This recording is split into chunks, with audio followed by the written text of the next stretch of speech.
Buenas noches, señor presidente. Buenas noches. Muchas gracias por haber accedido a esta entrevista para France 24 y RFI. Estamos en vivo desde la residencia del embajador de Francia en Abidjan, en Costa de Marfil, donde se está llevando a cabo la quinta cumbre África-Europa.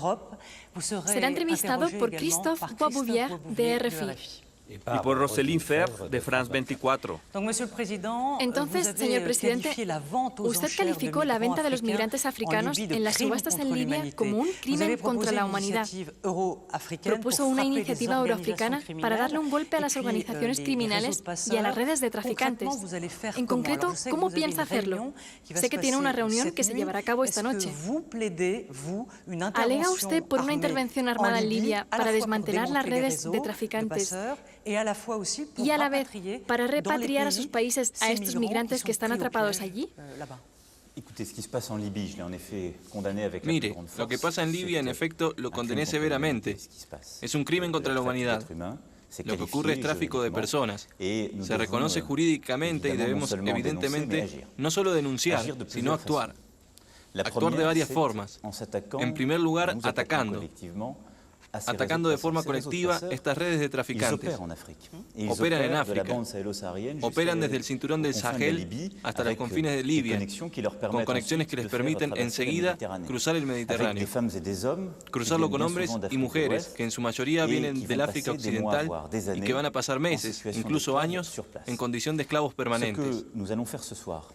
Lo que haremos esta noche, luego de nuestra entrevista, reuniéndonos con la Unión Europea, la Unión Africana, la mayor parte de los países próximos a la vecindad con Libia, el presidente Serraj y varios europeos, en particular la canciller Merkel y el presidente del Consejo, Gentiloni, será empezar una iniciativa que busca poner en práctica acciones concretas, militares y policiales en el terreno para rastrear el origen de esto. ¿Militares armados, entonces? ¿Un ejército? ¿Ejércitos?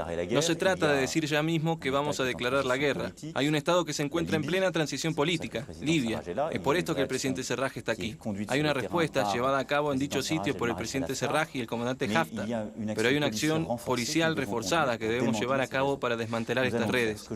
Lo haremos. Espero también que podamos proceder a algunas sanciones dentro del marco de la ONU contra estos traficantes. Hoy ya podemos empezar a identificarlos. Hay que aplicar sanciones individuales, financieras, pero también con coacciones físicas y así poder actuar. Y veremos, y claro está, juzgarlos. Luego de eso, veremos si es necesario ir más allá. Espero, de todas maneras, que esta acción sea llevada a cabo dentro de un marco, el cual definí ayer en Ouagadougou, el de la Unión Africana y la Unión Europea. Y es realmente esta alianza la que debemos tener. Esta es la lucha contra los traficantes porque no podemos seguir teniendo este fenómeno y solo denunciarlo sin hacer nada.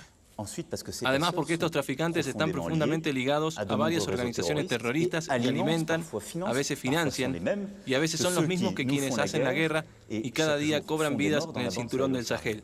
Luego debemos llevar de regreso a las mujeres y hombres que tienen derecho al asilo. Eso fue lo que decidimos el pasado 28 de agosto en París. Los objetivos de la OFPRA, junto con la SCHR, ya fueron discutidos en Chad y en Nigeria y proseguiremos con la identificación a lo largo de Libia para proteger a las mujeres y hombres que tienen derecho al asilo y a nuestra protección y a llevarlos de regreso, evitándoles ese paso por Libia y el Mediterráneo. Finalmente, lo que queremos hacer junto con la Oficina Internacional de Migración y las Naciones Unidas, porque es una instancia de las Naciones Unidas, es facilitarle el regreso a su país de procedencia a los africanos que se encuentran hoy en los campos en Libia, quienes son por lo general africanos y africanas que no tienen ninguna oportunidad de tener asilo y que pueden volver a su país. Ya hay países que han empezado con esta tarea y nosotros ayudaremos en este sentido a la Oficina Internacional de Migración. Otro de los grandes retos en el continente, la democracia, parece estar disminuyendo en muchas regiones. Ayer, en Ouagadougou, usted subrayó el hecho de que en muchos países africanos la batalla por la democracia no se ha ganado todavía. ¿A qué países se refería? ¿De pronto a países de África Central como Gabón, el Congo-Brazzaville, el Congo-Kinshasa? Me parece que esta tarde se encontró con el presidente de Angola, Joao Lourenço. ¿Tal vez hablaron al respecto? Lo comentamos. A este respecto yo siempre soy muy cuidadoso y a la vez muy precavido, porque explicar desde París cómo deben ser los sistemas de gobierno, el respeto a la pluralidad, dando lecciones, es un poco lo que debemos dejar de hacer. En general no suele ser muy eficaz. Entonces, yo espero que la Unión Africana sea justamente la plataforma que permita también enfrentar este tema con mucho más ímpetu. Y entonces no me ven nunca recalcando la importancia de este problema. Decidí ir en mi primera visita a África y pronunciar un discurso importante en una universidad, de ir a Burkina Faso porque es precisamente un país que escogió la democracia, el libre albedrío, que escogió el pluralismo con una expresión muy libre, como lo vimos ayer. Lo sabemos bien, hay muchos países hoy en día donde este pluralismo es a veces puesto en duda, donde la cuestión de la alternancia política no es tan evidente, y creo que los estados africanos se están ocupando del problema. No es tarea del presidente de la República Francesa explicar en tal o cual lugar no deben hacer esto ni tampoco aquello. Sí, pero de todas maneras, en el Congo-Kinshasa, hace un año el presidente acabó su mandato. Las elecciones se pospusieron una vez más al próximo año. Les sostengo que hemos estado en contacto. Quiero que sea eficaz. No quiero venir a dar lecciones una noche en RFI y France 24 para darme gusto a mí o a nuestros oyentes. Llevé a cabo varios trámites para pedirle al presidente que prosiguiera con las elecciones, tal como se comprometió y como estaba previsto.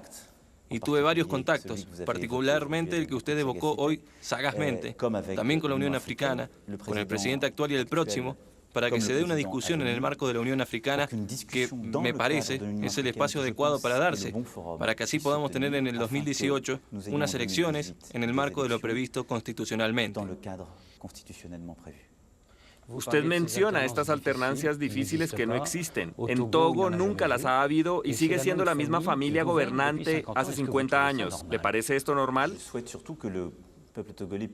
Espero sobre todo que el pueblo togolés pueda expresarse libremente, que su opinión sea respetada y que la oposición pueda hacer valer sus argumentos. De hecho, es en este sentido que el presidente de la Unión Africana, Alpha Condé, reunió la semana pasada a la oposición togolesa en París y pudo mandar un mensaje muy claro. Lo respaldo. Y creo que es importante que en ese país, al igual que en otros, pueda haber un cuadro electoral en el cual la oposición pueda expresarse, ir a las urnas con un proceso electoral que tenga un control, una verificación, para asegurarse de su sinceridad, como ocurrió en Burkina Faso, y se permita bien sea una confirmación democrática o una alternancia. No me corresponde a mí juzgarlo. Por el contrario, pienso que la detención por un largo periodo del poder sin proceso electoral, sin un cuadro de pluralismo, no es algo bueno, pero no lo es, primero, para aquellas y aquellos que viven en esos países, porque no se garantizan precisamente ni el respeto de los derechos fundamentales y de las libertades individuales, ni un buen gobierno del país. Muchos presidentes de la República prometieron una ruptura entre Francia y África. Sin embargo, hay una fuerte presencia militar en África. Evidentemente hay intereses económicos. Usted está aquí en este continente por cuarta vez, creo, en 6 meses. Usted afirma, Francia ya no tiene una política africana. Muchos no le creen. Entiendo por qué hay una tendencia a la desconfianza, ¿sabe? Estaba hace un rato en la cumbre Unión Europea-Unión Africana, estábamos ahí, primero escuchábamos a los jóvenes y luego cada uno daba su discurso diciendo, es fantástico. Les dije, pero la gente no nos cree porque hay una tendencia a la desconfianza. Desconfían de la Unión Europea y de Francia, hay que aceptarlo, porque hemos mantenido ciertos hábitos, porque hemos seguido adelante con los grandes contratos y con los compromisos, a veces porque no hemos tenido un marco de inversión que beneficie ante todo a las poblaciones locales, con un verdadero desarrollo, con pequeñas y medianas empresas, con trabajo local, porque hemos perseguido nuestro interés propio sin preocuparnos por desarrollar y revelar la energía que ya existe. Entonces, soy consciente de los errores del pasado. También soy consciente de las cosas buenas que se hicieron en el pasado. Francia hizo grandes cosas. Pero persistió. Francia hizo grandes cosas. Me refería, por ejemplo, a la salud.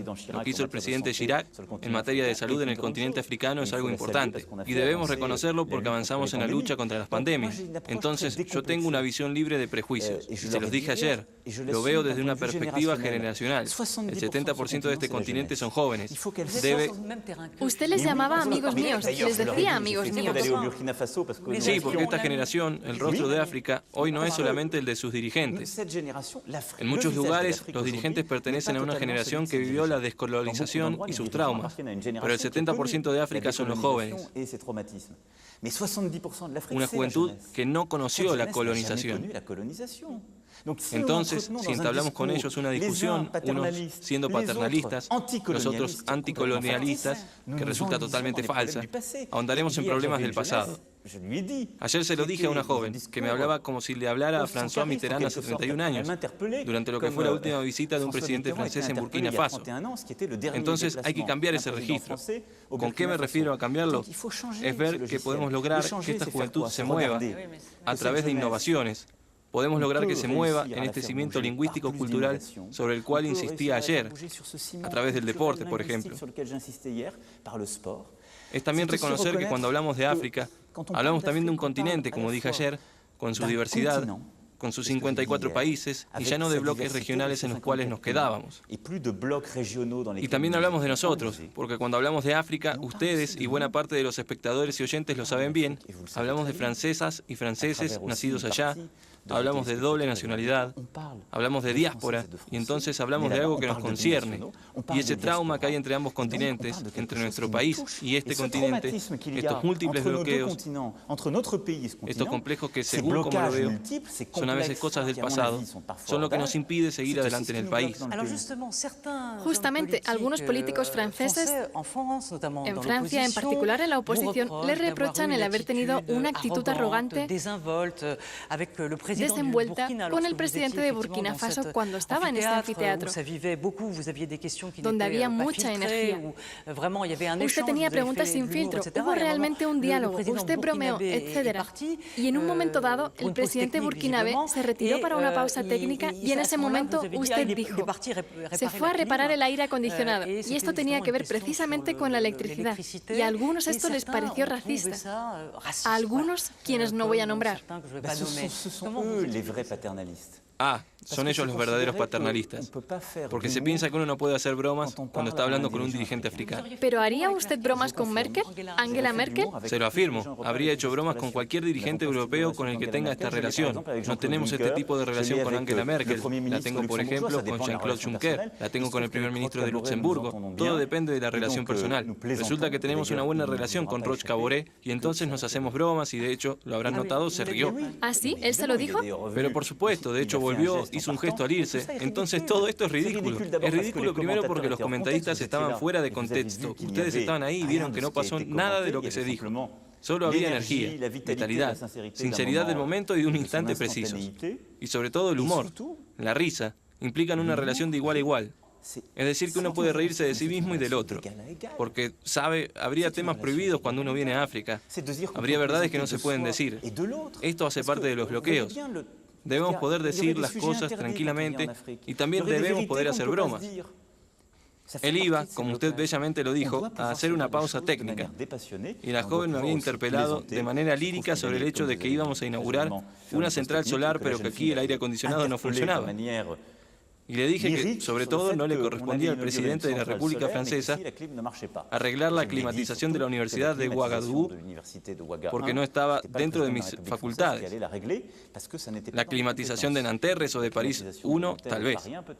Debe irse a su reunión en unos minutos. Desafortunadamente nos queda poco tiempo. Entonces vamos rápido. Hay un reto muy importante que usted subrayó ayer y es el terrorismo. Desde hace 6 meses los países del G5 deben hacerse cargo. Entonces usted dice que hay que acelerar el movimiento. Hay una impaciencia. Da esta orden. Cuando se hace la guerra son necesarias las victorias. ¿Se dictaminan las victorias?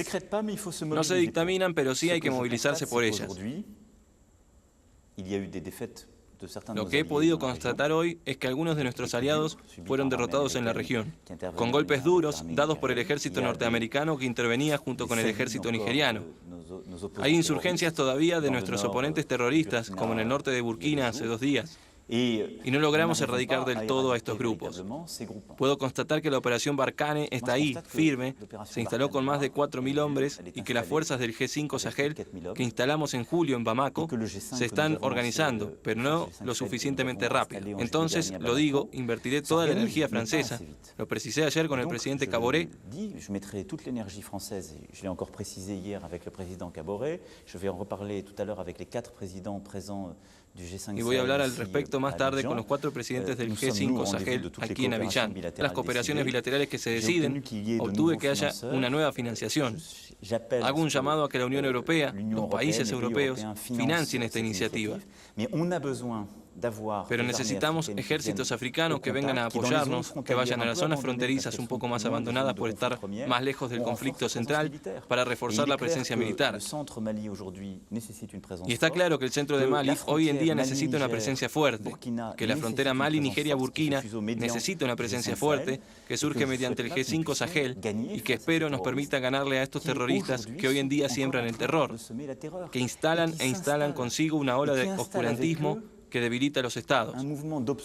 Lo que ocurre es que si no logramos erradicarlos, van a seguir debilitando los equilibrios políticos en los diferentes estados de Nigeria. Entonces sí, soy muy partidario, me comprometo. El ejército francés se compromete, pero es esencial que ganemos esta batalla. Señor presidente, usted acaba de confirmar que el próximo año París será la sede de una conferencia internacional en contra del dinero del terrorismo. Hace 3 meses, usted acusaba a Arabia Saudita y Qatar respecto a la financiación de grupos que contribuyen al terrorismo. Hoy en día, celebra la nueva política del príncipe heredero MBS, que quiere cerrar fondos extremistas, pero nos da la impresión de que es una promesa que ya le ha hecho a sus predecesores. Bueno, pues mire, nunca lo ha dicho públicamente. Cuando fui a Riad, nos reunimos y se comprometió a que, de hecho, podamos darle una lista para que acabe con los financiamientos. Entonces, es simple, yo le creo. ¿Usted cree? Lo creo, pero voy a verificarlo. Y entonces la confianza se crea gracias a los resultados. Igual que la juventud africana quiere ver los resultados para creer en mi discurso de ayer, y es totalmente legítimo.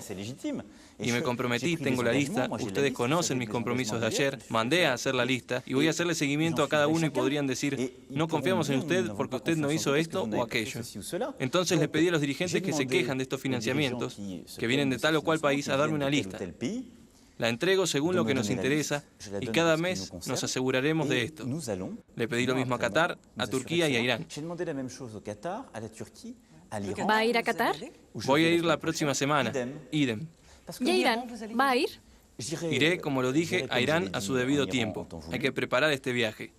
Hay que preparar la fecha con nuestros socios.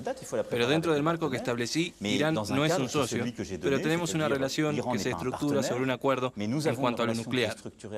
Hay que completarlo con una discusión y un acuerdo estructurados sobre la actividad balística y con una discusión estratégica sobre el lugar que ocupa Irán en la región, para luchar objetivamente hoy en día contra acciones desestabilizadoras que se llevan a cabo en varios países.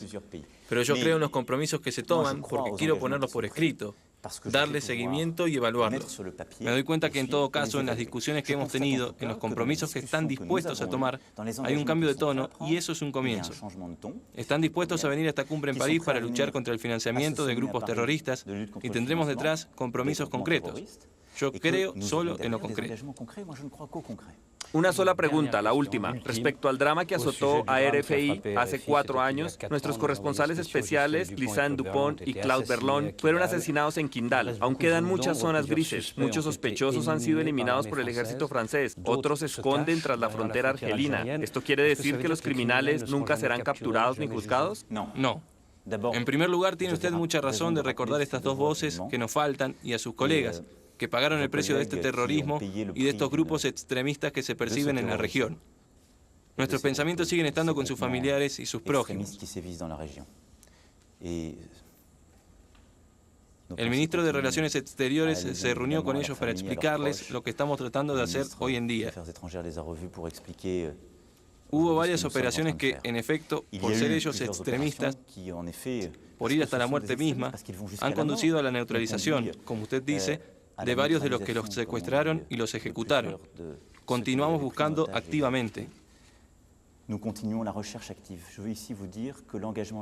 Me permito decirle aquí que el compromiso de Francia es total. Los vamos a encontrar y pagarán y aclararemos todo lo que deba ser aclarado.